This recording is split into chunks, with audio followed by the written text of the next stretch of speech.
A massive 7.2 magnitude earthquake struck Haiti on Saturday morning, the U.S. Geological Survey said, raising fears of destruction similar to the devastating 2010 quake that shattered the country. At least 304 people have died and more than 1,800 were injured, according to Haiti's Civil Protection Service. The USGS predicts the death toll could reach into the thousands.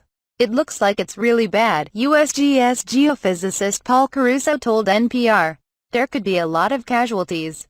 Caruso said Saturday's quake is on par with the 2010 quake because of its similar magnitude and because it occurred along the same fault line.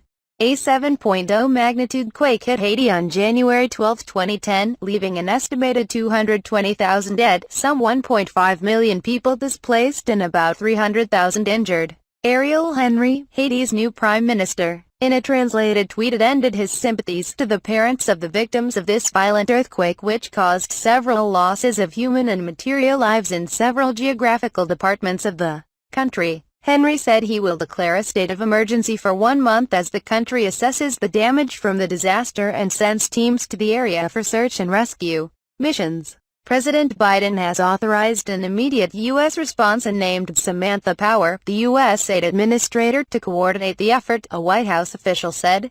The epicenter of the earthquake was 12 kilometers or 7.5 miles northeast of St. Louis, Missouri, and 10 kilometers deep, according to the USGS. It struck 5 miles from the town of Petit-Trou-de-Nipis in the western part of the country, the survey said. The USGS put the earthquake in its red alert category. High casualties and extensive damage are probable and the disaster is likely widespread. Past red alerts have required a national or international response, the USGS said. 2 major cities, Les Cayes and Jérémie, have been severely affected, Port-au-Prince journalist Harold Isaac told NPR's Scott Simon on Weekend Edition.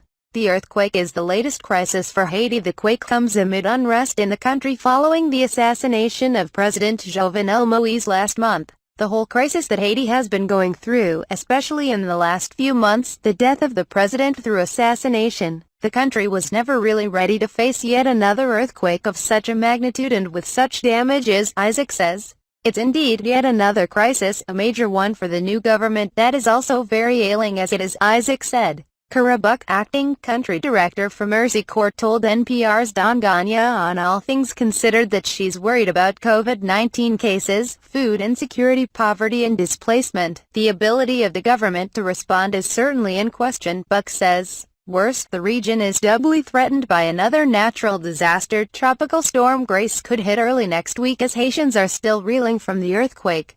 Winds up to 45 miles per hour and 3 to 6 inches of rainfall are projected, according to the National Hurricane Center. Tropical Depression Fred, which had been classified as a tropical storm earlier, could also regain strength, according to the National Hurricane Center. People in the capital of Port-au-Prince, about 80 miles to the east of the epicenter, felt the tremor and many rushed into the streets in fear.